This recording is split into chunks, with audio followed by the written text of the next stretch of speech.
Weight with Weight Endurance. This is my helpful hints video for week 3, session 1 of the 4-week strength maintenance plan designed specifically for cyclists. These exercises tend to be a little bit more advanced than what I had in the base builder plan. So I'm making this video to give some tips for people who might like to modify to make the exercises easier. I'll also sometimes throw in some tips to make them harder. Okay, week 3, session 1. The core set has 4 movements.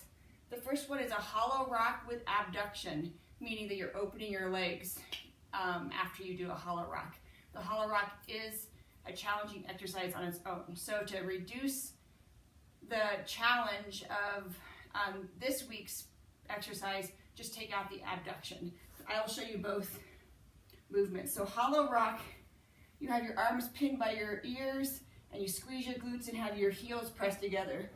So it's this movement right here. Basically, you're just rocking on your tailbone. If you want to make it more difficult, as prescribed today, you open your legs right here. Okay? To make it easier, you're just gonna bend everything right here. So just do your best.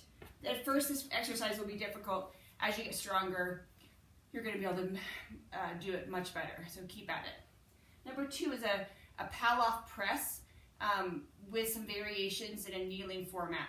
I'm going to also show you what we had programmed in our 6-month program, which was a standing Pallof press. This is one of my favorite movements. It is an anti-rotational core movement, meaning the work is to stop yourself from moving, to stop your torso from rotating. I bought this band from Power Systems.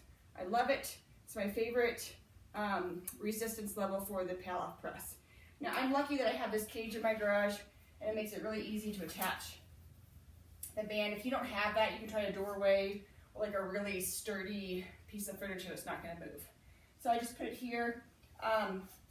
If I were standing, I'd want it to be about chest level, so I'll just show that basic version first.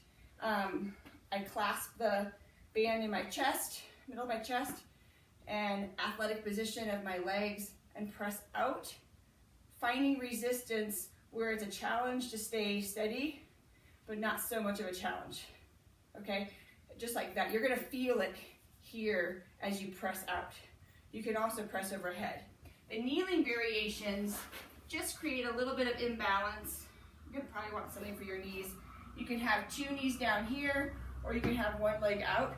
These are all up to you. Lots of variations of this movement. Either way, I need to lower the band here. It'll feel weird if it's up too high. So you're pressing out still. It's all about this anti-rotational movement. And of course you would go both directions. I would do 10 here and turn around. So I can try how it feels with the outside leg forward and this one's hard. That's the part, the hardest one. The inside leg is forward. You can also try pressing overhead. This is kind of cool. You'll get a little bit of shoulder work. You really have to squeeze your bottom to stay steady. Remember, you'll turn and do 10 more this way. All right, that's the Pallof press. I love it. One of my favorites. Okay, bird dog plank. The bird dog plank is definitely advanced. I'm not even very good at it. Okay, give it a go here. So you're in a forearm plank. You're on your palms, and you would go right arm, left leg, right arm. Wait, you know what I mean, opposite. I can't even get it straight. It's really challenging not to wiggle around.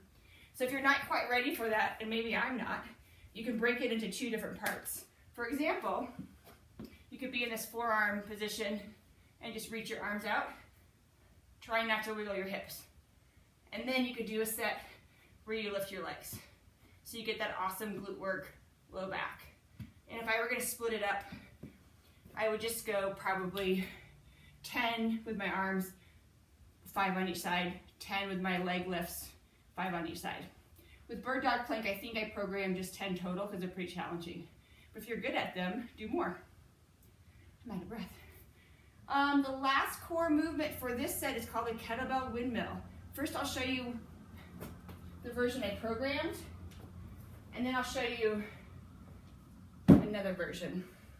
This is a cool movement for hips. You get a little adductor too. That's the muscle that runs along the inside of your leg. Okay, so I like to stand with my feet diagonally.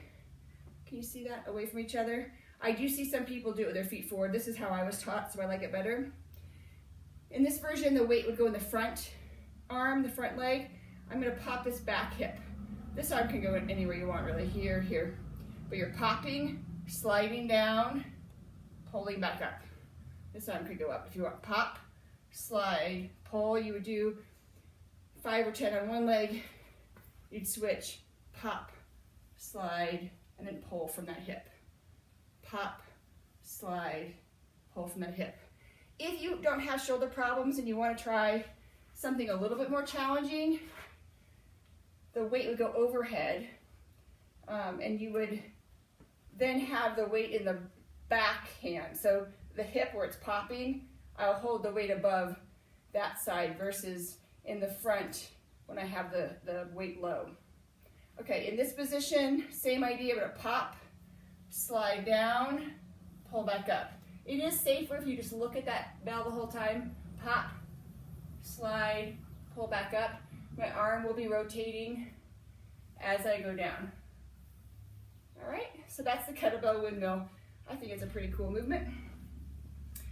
Okay, the superset, the strength superset, that mixes in some pushing, some pulling, some posterior chain work, some jumping, some core to extremity.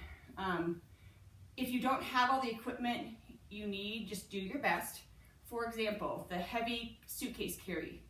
Ideally, you would have a really heavy kettlebell or a pretty heavy dumbbell. If you don't have that, this exercise really doesn't work.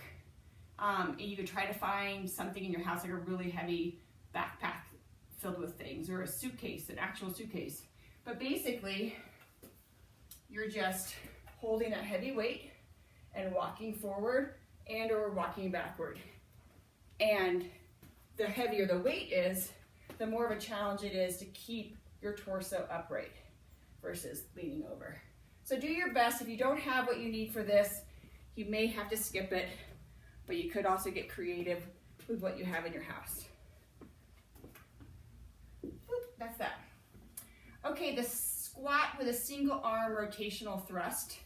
What that movement is holding a weight in one arm, doing a squat, and twisting as you press up.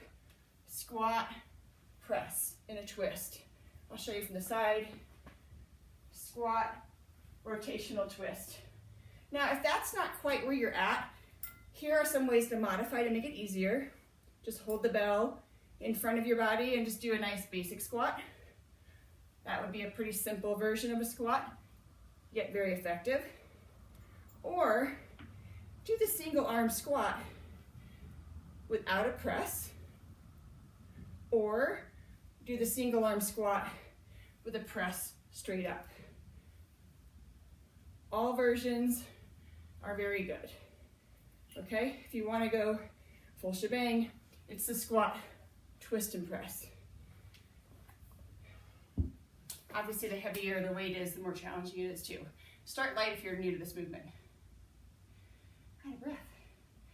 The pull is a single arm bent over row in a split stance. So what it looks like is your feet split apart from each other, mimicking position on your pedals. So you're going to bend your knees, soften your knees, push your hips back, and pull. I feel some tension in my hamstrings, which is a good thing. And I would actually use a heavier weight than this in my own set. But this is the one I grabbed.